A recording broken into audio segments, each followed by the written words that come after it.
రామయ్య దగ్గర ఒక ఆవు ఉండేది.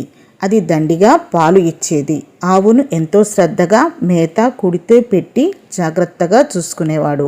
అంతేకాక ఆవును దైవస్వరూపంగా భావించి ప్రతి శుక్రవారం దానికి స్నానం చేయించి పసుపు కుంకుమలతో పూజ చేసి హారతి ఇచ్చేవాడు. ఆవు కొన్నాళ్లకు దూడను ఈనింది. రామయ్య ఎంతగానో సంతోషించాడు.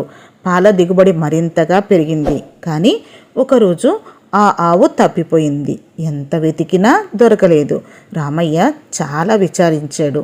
దూడ తల్లి కోసం దిగులు పడింది. దాంతో రామయ్య ఒక ఉపాయం ఆలోచించి, నా ఆవు తప్పిపోయింది, దాన్ని తెచ్చి ఇచ్చిన వాళ్లకు దూడను కూడా ఇచ్చేస్తాను అని దండోరా వేయించాడు. దూడ కోసం ఆశపడిన గోపన్న అనే వ్యక్తి తన కొట్టంలో కట్టేసుకున్న ఆవును తీసుకొని రామయ్య దగ్గరికి వచ్చాడు. ఆవును తెచ్చాను, దూడను కూడా ఇస్తే తీసుకుపోతాను అన్నాడు. దూడను గుర్తుపట్టిన ఆవు గోపన్నను ఒక్క తన్ను తన్ని దూడ దగ్గరకు పరిగెత్తింది. నడుము విరిగిన గోపన్న లబోదిబోమన్నాడు. రామయ్య తన ఆవు తనకు దక్కినందుకు, దూడకు తల్లి దొరికినందుకు సంతోషించాడు.